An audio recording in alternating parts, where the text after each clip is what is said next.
This is what 1403 Richland Street looks like, but take a trip back in time and it looked more like this.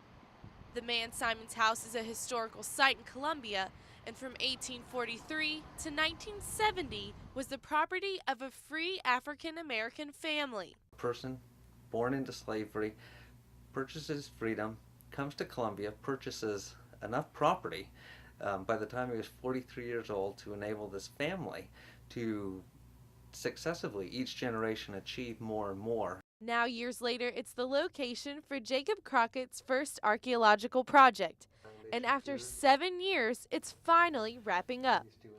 Crockett is a grad student at USC and has to complete the project to get his PhD, a project that has become very important to him. We want to use, and we do use, artifacts as a vehicle or a lens into the social life, into people's lives, so we can actually say something greater about the social world that we all inhabit. And Crockett uses what he finds at the site to show a closer look into their lives and into our society today. We can tell a story of kind of how we got from there to here. And so this lunch counter is a really good example of that. These little backyard eateries popped up all over the country in the late 19th century. But it's also the story of early fast food. The family used their land to set up businesses. But at one time, of course, we had the grocery store.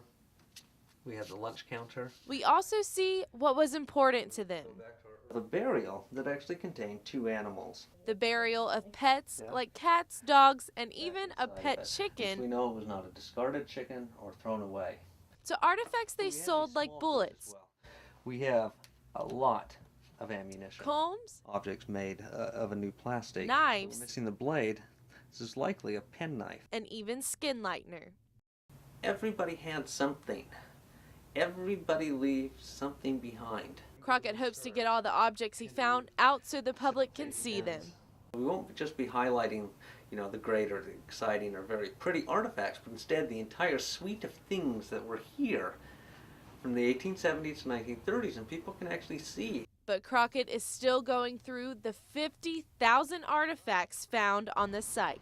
Madeline Green, Carolina News.